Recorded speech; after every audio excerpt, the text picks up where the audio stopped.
So, see, our topic is essentially what can you learn from competitors to help your business grow. I have gone the extra mile and put to leverage competitors to 30x your business. I could have put any number there, 100, 150, 1,000, a million, because I truly believe when you apply mindset, a growth mindset to your business, we can achieve anything. And that's so that number is a number, isn't it? But what I'm going to talk about will increase your revenue if we dare to actually go there, actually apply it. So let's begin. So what can we learn from competitors, right? Everyone will tell you before you start your business, even as you run your business, see what your competition is doing. Yes, yes and no. Yes, okay. People do, right? Why do people look at what the competitors are doing? You can learn things from them, right? You can see what they're doing. You can see what's working for them and where they're failing. Of course, I'm going to tell you, don't copy the failing bits. The success bits you might want to look at and learn something from. Yeah, but again, some competitors can help us understand market trends. It can help us see something that we're not doing, that we could be doing and benefiting from. And ultimately, we can look at others to refine our approach and our products and our services. And apparently, we can gain a competitive edge. You know, I don't believe it. You must have figured that by now, right? Here's the problem. See, a lot of people will look at the competitors and they do what's called benchmarking. That's essentially measuring different aspects of what someone's doing versus what you're doing. So you might look at things like, oh, their price. Now, their price high, their price low, and we price, yeah. And then what? You might look at the marketing they're doing, and so we might say, okay, now they're doing all this marketing, we're not. Maybe we are. Also messages they send. That might be something that you see. But if you look at that post, you can see what they're saying, and you can see you probably see who the customers are, who follows them. You can see, you might be able to find out what it costs them to make the products and services that they do. And they compare that to yours. But here's the problem, my friends. When people who do benchmarking, they never change. They never improve their business because they know what someone else is doing. Some might make small tweaks, but most do nothing at all with the data. So I truly disagree that we can use competitors to differentiate ourselves from them effectively, because we just don't. We can't really use them to gain a competitive edge. It's a ruse, it's a red herring. You see, what happens really is that when we look at competitors, right, we essentially get trapped down the road that they're stuck in. Literally, it's like sheep. Because they're lowering the prices, we must lower ours as well. No chance. What's the point of that? We're not sheep. We're trying to create a business here. And so most competitors won't tell us what they're doing anyway. But here's the point. When we look at competitors, right? Our mindset is, how can we compete more? How can we compete better? Competitive advantage, competitive edge. I say to you now, all that does, it puts us in this terrible place called a red ocean. It's a sea of sharks competing against each other, trying to outdo each other. By making something slightly better, doing slightly more, slightly less of something else, charging slightly more, slightly less. Usually it's less. For most people in business, once you start playing the price game, you are literally on the race to the bottom, because now the only place you can go is down, right? Someone's always going to do lower than you. Are you going to compete? Are they the ones you want to compete with? Really? Anyway, your competitors are only as good for certain things. I'm not saying ignore them completely. I'm saying no, treat them as they are. They're the ones who are they're stealing your customers. I agree. You know, but we don't want to be left competing. We want to be creating, my friend. We want to be creating, right? So another thing about competing with competitors is simply that we end up tweaking things in what we do that don't really matter. So we might add a bit. We might add a bit more of this substance into our product. We might add a bit more of something else. We might reduce a bit more something else, right? But essentially, all we're doing, we're faffing around, we're over engineering, and we're just we're over refining what we're doing. You see, we're not really creating anything. We're just tweaking, right? And that doesn't get us anywhere. You see, those who set out to beat competitors, those in that red ocean I mentioned, those who are competing against each other hard, invariably they end up consumed by their own mess. Really, many create products that are just pointless. Many create solutions that are same old, same old, same old. Many of the solutions don't even work. Anyone who's been old enough would know there's many mobile phones, from Blackberries to Nokias, that just died a death because they were trying to make something better than the last one, and essentially it made no difference whatsoever. So when I go downstairs, my son, I've got a 15-year-old son. He's got this funny thing. It's like a 3D headset, except it's not plugged in, right? I'm like, what's that? Oh, it's a 3D glasses for your phone. I'm like, oh, so you put your phone in and turns into everything into 3D. He goes, yeah, but it doesn't work. I'm like, what the hell? What do you mean it doesn't work? He goes, if you just put your phone closer to your eyes, you see the same thing. I'm like, that's a waste of time, isn't it? A waste of money, a waste of dreams. Why would someone go that? Why don't you just create something genius? So that's something simple in my everyday life. I'm sure you see in your lives too, my friends. But we can look at the big companies out there. I'm sure many of you know this Theranos, this company that was going to do genetic testing. What's the name? Someone Holmes. I think she got prosecuted recently for fraud. Her thing was obviously to create a whole new medical innovation where they could determine our genetic makeup, our genetic code,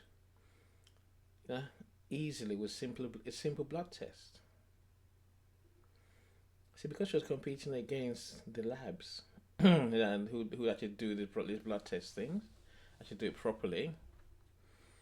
She was forced to manipulate the results that she got. She was forced to lie, ruin people's dreams, ruin people's people's lives. Thankfully, she got what she deserved, because what she was selling was essentially rubbish. It didn't work. But in a world of competition, you can't obviously say it doesn't work. So I think our lives must be about creating better solutions for customers. We can't afford to make changes that customers don't really want, because our revenue doesn't grow, right? Worse still, all those tweaks, add more, reduce more, reduce price, it just means that our costs go up as businesses. That's a waste. We're losing money. There must be a better way, my friends. There must be a better way, right? You see, market research doesn't tell us much more either. By the way, you can focus on what's your market's doing. It'll tell you nothing new. All it will tell you is those who do what you do are doing what you do. Either they're focused on the functional side of the business, or the focus on being emotional on the emotional side of business. Those are two ends of business that we can play with, right? Are you functional or are you on the emotional side? And Gary came up with that. He's more clearly on the emotional side, as opposed to making something. And so all we can ever do by looking at competitors is just following what others are doing. We don't want to be there in that red ocean where everything eventually dies. Everything eventually dies. So what's a better way, my friends? The better way is the blue ocean strategy. I've read this book so many times now. I love the book. If you haven't seen the book, now check it out. Now, Blue Ocean Strategy. It exists. It's a great book.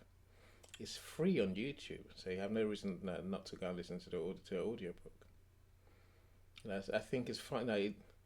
It's great to find a book that sort of brings my crazy ideas together, and this book does it so well.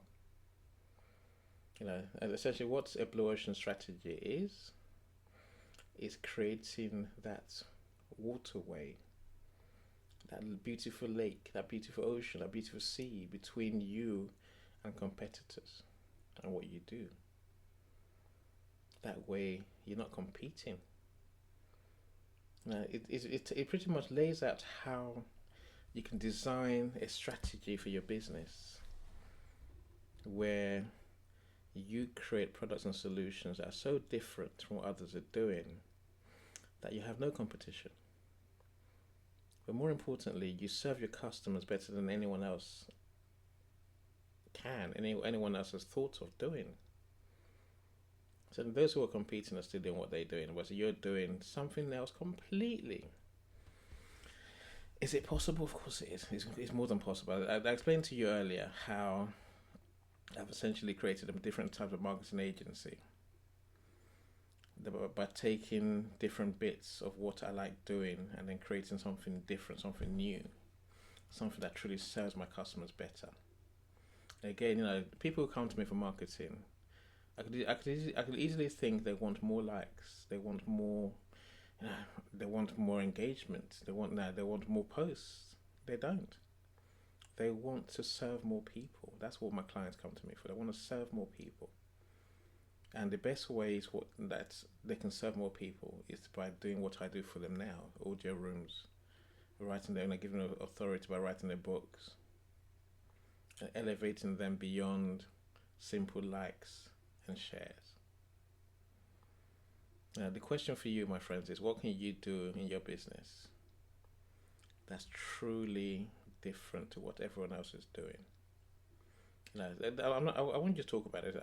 I'll share some ideas of how you can have this revolutionary service or products, because it's pretty straightforward how to do it, right?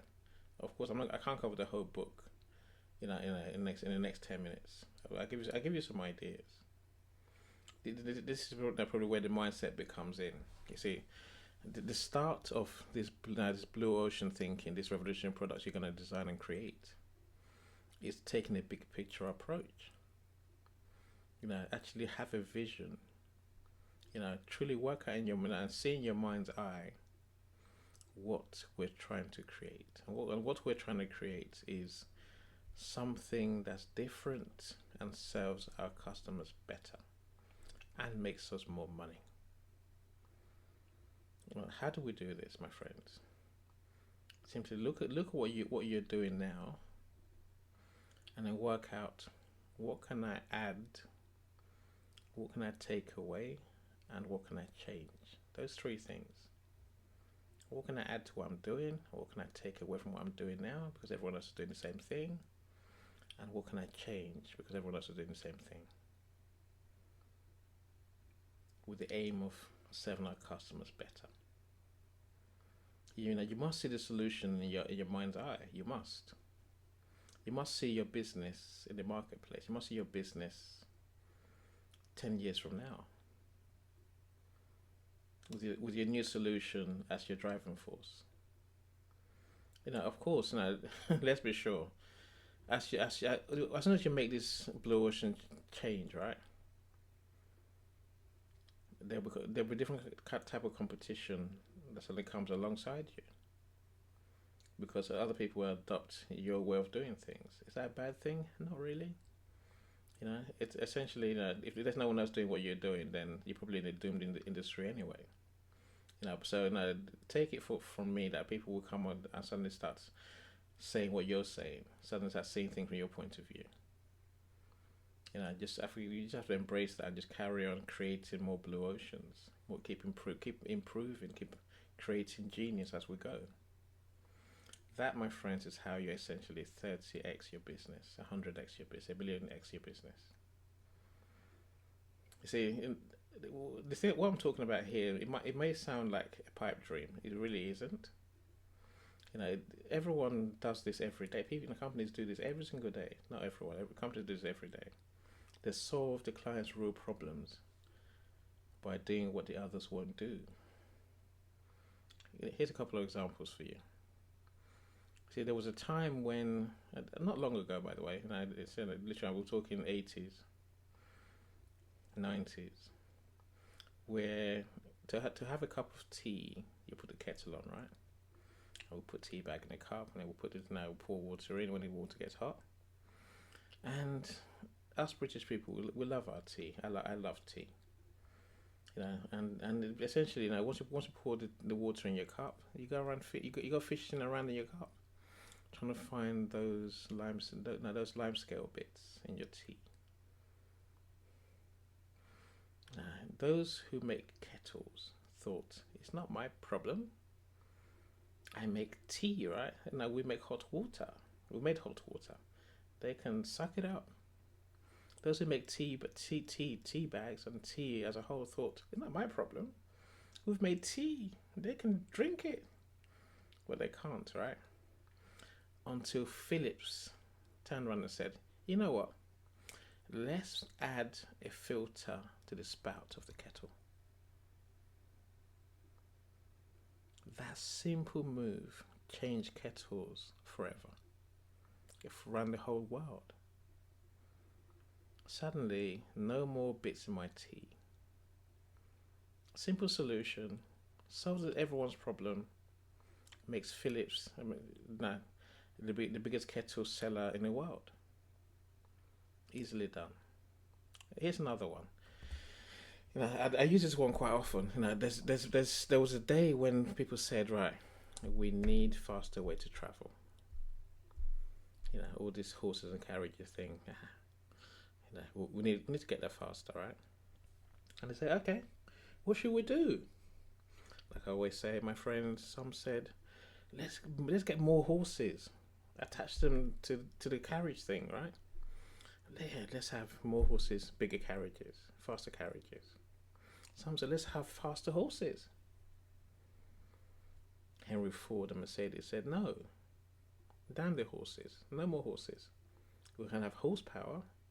We're going to have an engine and a car. Yay. Look where we are today, my friends. We don't need to know we have horsepower, but none of us here actually touches a horse unless you're a horse rider. This is how blue ocean thinking is done, my friends. So one that truly sticks with me because I'm petrified of needles. I hate needles. It's a weird to think. Not long ago, again in the 80s, if only a few years ago, in the scheme of things, if you're a diabetic, you had to literally walk around with a vial of insulin, and the whole needle thing. That's it. I'm cringing just thinking about it, right? Because I truly hate needles, and it makes me freak out. I'd rather run around the room than get injected. So the thought of getting of having diabetes or having to inject myself has always been a terrible idea. That's until the company turned around and said, all that faffing around, people making mistakes, people jabbing themselves, breaking this glass vials of insulin, the whole mess, the embarrassment of the whole thing. And then someone said, you know what? Enough of that. Let's create a Nova pen. Anyone who knows what Nova pen is, essentially, it's a pre-filled cartridge that diabetic people basically jab themselves with. Some still have needles, but no, it's much less medical the way a needle and vial thing is, right? And suddenly, a solution that everyone says yes, thank goodness. The company who makes Nova pens, you can imagine they're super rich. The last one I'm going to tell you about, I got more. The one that really excites me, or that I truly enjoyed listening and hearing about, the circus. I'm sure anyone here been to the circus? I wonder. I always think I'm going to come back to a room. There's no one here, right? But you're still here. Give me a thumbs up. Who's been to a circus? No one's been to a circus, no? Matt's been to a circus, okay, and Jess has been to a circus, so has Caroline, right? Iris, I see you too. Welcome, all of you. I'll welcome you in a second. See, those who've been to circuses know what circuses are. You have animals doing tricks. You have the funny clown. You have the hard benches. It's fun, but it really is. Caroline, I can see you ran away from the circus. That's amazing. A circus. It's under a tent. It's a night out. It's a night out. But it's a couple of hours of watching what feels like a dated show, right? Caroline was a bearded lady. Honestly, Caroline, seriously? I know you're being serious as well, right? Anyway, the circus now we know what they are. They've been there for years, generations, right? The same old way. Until Cirque du Soleil decide that they want to create a different kind of circus.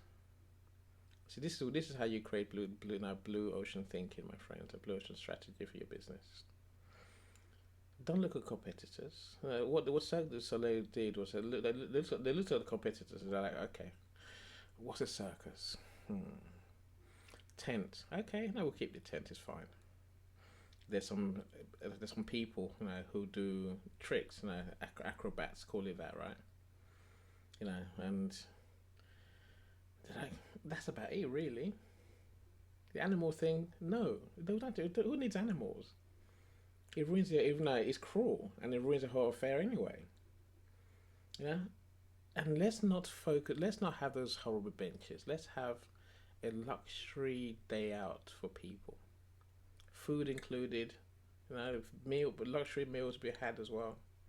And let's change the circles from looking at animals doing tricks to what is more akin to a film, a theatre performance.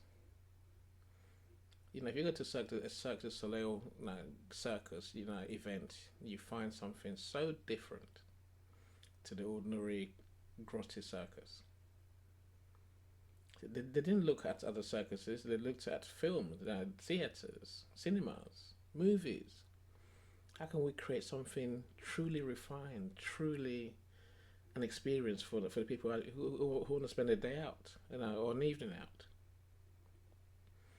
And of course, Cirque du Soleil is the biggest circus company in the world because they changed what they were doing from what others are doing. They created something different, something new, something almost unrecognizable from what they were doing before. So there's no one else in the niche who even gets close to what they're doing. They have no competition. Customers love them. They're entertained. They're remarkable. I'm saying we can become the same as this, my friends. We really can. We can create something really, truly different. So let me do it. Let me finish quick. So how do we create these blue ocean products, right? I think we could say like Cirque du Soleil, or what do our competition do? Okay, give them a thought and just mildly acknowledge that you're in a niche for a second, just for a little bit. So we are marketing agencies. The marketing agencies do X, Y, Z. Okay, fine, thanks for that. But as soon as you do that, I must ignore that and say, right, what do our customers really need? When they come from a marketing agency, what do they really want? When they come to you, what do they really want? How can you give them what they really want? It's not a trick question. You know your customers, right? If you don't know them well enough, my friends, spend time with them. You work with them. You deliver services and products to them. Try and see what you do through their eyes. Try and see how they experience what you truly do. Try and see where they struggle, where there's still unmet need. And they find that they work at how you're going to meet that need, say by adding something to what you do or radically changing what you do. That way, only you do things your way, right? And ask yourself truly, my customers, what do they do before they use my service, my product? When they use my product or service, what are they thinking? What are they doing? Afterwards, how do they feel? What are they doing? Once we can truly capture the customer's experience, we can create a solution to meet that need. You know, Again, so the way you create a blue ocean strategy is when I say strategy, it sounds like you're writing that old strategy in a business. We want to be X, Y, Z, right? No. In the blue ocean strategy, the book says to you, create a vision board for your business. Again, back to mindset. Use photos, use images, use pictures. That way people understand where we're trying to get to. They understand the feeling we're trying to create. I love that part of the process. Once you create your corporate vision board, share that with everyone. When we say paint a picture, we literally do mean paint a picture, right? It's part of your painting a picture of my friends. So now you know what your customers need, and now you're gonna try and create a new reality for a new product, a new service, right? Don't look at your competitors. Look everywhere else. Look everywhere else. Look at other industries. Look at trends that have been. Look at trends that are coming. Look around you. Don't just look internally. Don't just look at your competitors. Look at other like Cirque du Soleil did. They didn't look at other circuses. They looked at movies, cinema, theaters. How do we bring that into what we do? Is what they thought, and that's exactly what they did. You'd be inspired by other things, other influences completely. That's how you change what you do. That's how you change your industry. That's how you change, your niche into something else. What technology is out there to help you to do things differently? For me, it was LinkedIn Audio. For me, it's Amazon. For me, it's Ingram Spark. A few years ago, it wasn't that easy to publish books. It wasn't that easy. There was no audio rooms 2 years ago. Technology it's always there to help all of us. Dare to ask, what can we do differently? And dare to truly go there and commit to making it a reality. See, maybe at the heart of all of this, my friends, is the fact that you really want to find that killer app, that thing that we must change to give our customers that solution that they truly want. Maybe the customers don't even know what they want from you. I'm saying, or that they want the solution from you. Be the one to amaze them by solving their problems almost 100%. I know I'm asking a lot of all of you. I'm saying, but literally, it isn't our gift to create solutions. We're entrepreneurs, my friends. Our time is now.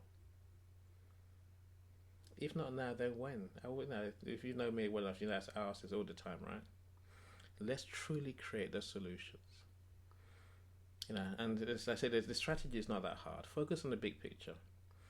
Find couple of things, a few things you can do to truly move your customers' lives forward. You know, and aim to be different to everyone else. It's a deliberate strategy. Again, another part of the strategy I like that's actually beautiful is that you must communicate this compelling new vision that you have, this new way of doing things, this new way of being to everyone. As a marketer, I'll say create a compelling tagline. Now, when I say I make you famous, you must think I woke up yesterday and just thought, oh, that's how I'll make you famous. No. It's a realization of a vision that I intend to live by. Even if I sink tomorrow, I still say, yep, I lived it my way, right? What's your unique way of being, and what's your tagline? Unless people understand it, they can't use your service in that you created, right? Marketing is at the heart of all innovation. Innovate, no one knows, it dies. You want a real good innovation, you must market it so everyone knows you're there, right? Look, I'll leave you with this. Again, it's a mindset type of way of thinking. Where, as I said to you, this blue ocean thinking requires a growth mindset, my friends, to create solutions that are truly out there. That the solutions where we dare to look at what we're doing and look within ourselves and look around us and say that I'm gonna do this better. I'm gonna solve this problem. I have a gift. I will solve the problem better than anyone else. I'm the person to do this. Of course, anyone knows that to innovate, to create, to be different, comes with risk, right? Failure is often the quickest way we learn anything. So when it seems like your blue ocean strategy is failing, don't be put off. That's part of the process, right? Get the help you might need. But it's only by learning from your failures, again, air quotes, inverted commas, that you can create something that truly sustains, something that drives your costs down, increases your revenue, serves your customers better, makes you remarkable, and the world will accept that you're remarkable too, and the world will pay you for being remarkable. That's the blue ocean strategy. I tell you, I can stop preaching now, right? I'm back to you now, my friends. Here's a question to you, my friends. How are you leveraging your competitors? Come and tell me how what are you learning from them, really? And are you winning by looking at your competitors? If you're not, what are you gonna do? What can you do differently? Truly.